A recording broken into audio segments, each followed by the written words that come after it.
Hi everyone, welcome to my channel. My name's Olivia. I'm a naturopathic nutritional therapist and I talk about all things related to finding a better relationship with food and your body image, fundamentally basically finding peace and balance with the foods that you eat, because so many people seem to have lost this, myself included. That was my path and I'm still, as all things are, it's a journey. I'm towards the end of that journey, but I'm still working out the kinks. So in this video, I want to talk specifically about how we can actually use food to clear our energy systems, our chakras, because when you think about it, healing and finding balance, that always is going to come from finding more flow within our energetic fields. So everything we do, our thoughts that we think, all the, is either going to be creating more flow or it's going to be stemming the flow and creating blockages.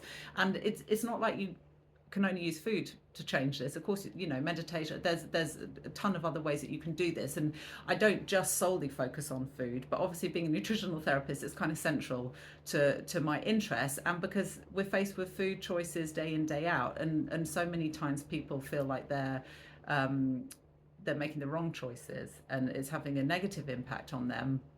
And you can use all those opportunities to make positive choices, but also because I think you can really elevate food beyond just like making healthy choices. It can be taken to a much higher degree.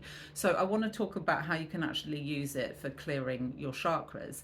But first, just thinking about kind of so that's kind of what wanting to move to, but how things are for so many people, myself included, is life is really fast paced and stressful, and food is often an emotional crutch that you use to get through the day, and without thinking too much about it or thinking too much about it, everything is kind of done at high speed, and it just takes a lot of slowing down and just really that's massively important to changing your relationship with food, slowing everything down, slowing your thoughts about food down.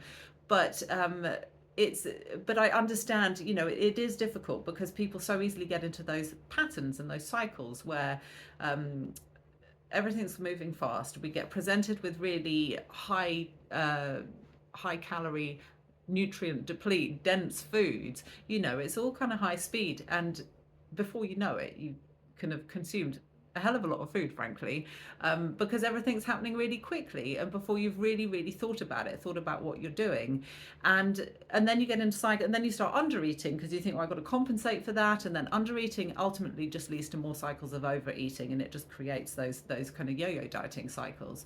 So firstly, it's really important to think about food in terms of slowing everything down and putting food in its rightful place, one of more, of reverence for the foods you're consuming, for what you're choosing for your, what you're choosing to take into your body.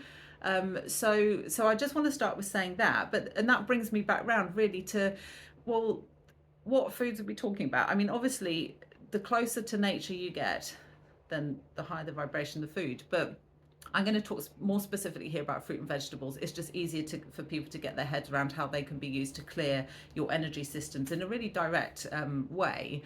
Because fruit and vegetables obviously have a high water content, and also other herbs are fantastic. They have very high frequency foods basically, and there's a very high water content, and water holds a consciousness of its own, and fruit and vegetables, they hold a consciousness of their own within this living water.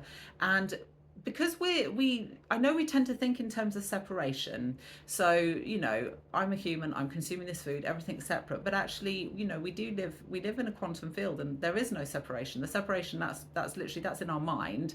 But when we're consuming any food or drinking any drink, we're just merging those energy fields, and it's not just a case of the foods affecting us, it's also our own energy fields affect the foods that we eat, and vice versa, because the foods have a consciousness. So say like you're eating an apple, well, that actually has a consciousness, and myself as Olivia, I've got my consciousness, and we're merging those together. And this is why when you bless your food, it actually has a real impact.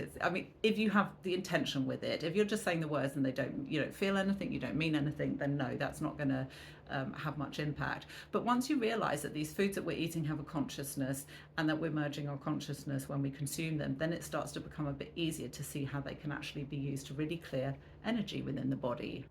So in terms of clearing these energy centers, chakra centers, usually people get stuck in the first three centers, the first three chakras, so the root, the sacral, the solar plexus, because they're the energy centers to do with survival.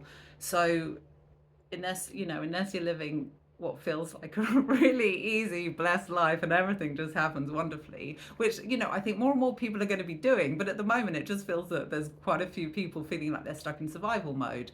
And it's these chakras that hold those kind of energies. And because then the heart chakra comes after that, then when you open up those lower centers, then that really enables the heart chakra to open. And I'm not saying that everyone has closed heart chakras because they're stuck in survival, but the point is, when you're stuck in those survival instincts, survival energies, it's a little harder to be living a really truly heart-centered life. So let's focus on those lower chakras and using food to open up those lower chakras. And I think I was realizing that actually, when you think about fruit and vegetables, it can't be a coincidence that the colors so often fit with those lower centers. So the root chakra being all the reds, the sacral, the oranges, the solar plexus, the yellow, and then the heart chakra, all the greens. I know there are different color systems for chakras, but that's probably the most common one, and it's the one I use. So, but there is no wrong system with it. But yeah, so I find it really interesting that fruit and vegetables really fit within those color spectrum in particular. So if you want to maybe start simple, think about the root chakra. If you were to make yourself like a really beautiful ruby red smoothie, and the minute you put in red berries, and you can add red powders, like I love hibiscus powder, wild blueberry powder. If you add those in, it kind of turns everything red. So you can add in other things too, bananas, pineapple, whatever, make it taste nice, because there's so much we do that's we feel, well, I'll do that because it's good for me, but don't really enjoy it. So I think make a really nice smoothie, make a really lovely, beautiful ruby red smoothie. And then when you sit with it as I was saying, talking about slowing everything down, I know it can be hard, and I really still struggle with it. It's ridiculous because I know it's doing me good to just sit and be still with the foods before I eat them and to bless them, but I still struggle with doing it consistently. But what I do, and there's no right way to this, it's the intention behind it. But I sit and I have my smoothie, and I would maybe hold it close to my heart chakra, maybe between my solar plexus and heart chakra, and just take a minute to bless it. And I just, you can have your own blessing. I tend to say, I love you, I bless you, I thank you. But I really feel that, like really feel it within every cell of my body, and feel that this is a living consciousness that I'm taking on. So it's not just me having something because it's good for me, and then it's all about me. It's kind of this, you're working with the smoothie as such. It can sound a little bit weird, but you know what I mean. And I maybe say that a couple of times out loud in my head, excuse me, because I realize, if you're around people all the time, that can be difficult. But you can, even if you're around people, you can silently say to yourself, you can have some kind of blessing for the food. But I think it's just really taking that moment to tune in to the consciousness of the consciousness of the food that we're consuming, and to our own body, and what our energy fields are doing. And if I'm having a red smoothie, I tend to think about a beautiful kind of ruby red color emanating from my root chakra, and I feel that, and I kind of feel it, the energy just flowing. And I'm not instructing the smoothie to right now open up my root chakra and unblock all the energies, because I feel that's maybe not, when you're telling, it's like telling a child to do something, or telling another human being to do something. I don't necessarily like the energy of that. I feel it's more, you're working in conjunction with the foods that you're eating. So it's a case of just feeling into the flow of the energy within your body, and allowing the food, all that beautiful red, all this red color that holds all these energy codes, all this light within the smoothie, because it's all about light, ultimately. I'll talk more about that in other videos, but you're allowing it to do what it needs, because it will understand. You can get your ego and your mind out of it, and just allow the consciousness of your body and the consciousness of the food that you're consuming to work together for your highest good, which is flow. So I like feeling the flow whilst I'm doing that. And it only takes a few minutes. And I realize, if you're, like I said, if you're not on your own, you can't necessarily do all of that. But there'll be sometimes when you eat things when you are on your own, and you could try it when you're on your own, or just really, really bless the food and really feel love for the food, because love heals all. When we're feeling love for another being, for love for ourselves, it's all about flow. So feel love for the food that you're eating, and it does change how it interacts with you.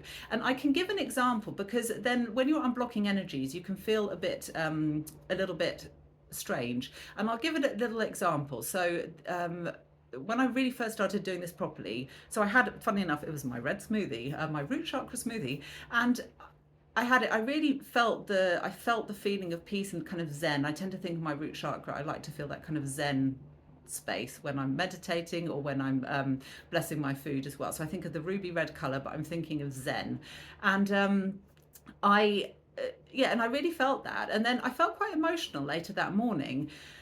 And then I was listening to something, and it was Gabor Mate. It's one of his books, and he was talking about on Audible. Sorry, listening to a book. Yes, on Audible. So I was listening to what he was saying. He talked about how something that had happened when he was a baby, and just how it was still impacting him all these years later. And suddenly, all these kind of old memories came up, and I could feel it in my sacral chakra. It felt very sacral chakra like in energy, and very, very emotional. And it wasn't about, and it was to do with memories from being a baby. And I'm not talking about specific memories like, oh, I remember exactly how this happened. It's more those feelings. I realized this kind of baby had, the inner child in me had experienced certain emotions of feeling like their needs weren't met. Now, I have a wonderful relationship with my mum, with all my family. I'm lucky. I'm very, very lucky with my family. This isn't about something traumatic happening to me, but we all come into life. We all experience these things, and it's just our feelings about something. It's not saying that actually happened, but as a baby, I could feel that my needs had felt unmet at some point. Maybe this was just a one-off. I don't know. The point is that information gets imprinted, and it has an impact decades later. So if it really, if it really has an effect on you, it can impact you decades later. And we store those memories in our body, in our energy fields. And I suddenly realized that having the root chakra smoothie and really focusing on that and feeling that open things up, it's like that energy then moves up into my sacral chakra, and then it starts unlocking things there. So all this emotion was coming up from my sacral chakra. And what I did was I made myself a orange juice, like carrot, apple, all these things, bright orange fresh juice. And I had that, and it's the effect it had. It was unbelievable. If all this emotion felt like it was coming out, and then I just tuning into this beautiful orange juice, and it kind of helped restore calm there. It's like it was like untangling all this energy, and then just restoring balance. And it was like using the food and the colors of the food to help do this. And it was actually really quite moving, and it had an impact. And I'm not saying it has to happen that way every time, but the point is, I feel that was just there to show me, oh, this is really what it's doing. And it could be doing that in a much more subtle level, because you don't really want that happening all the time, because it was quite emotional. I felt quite afterwards.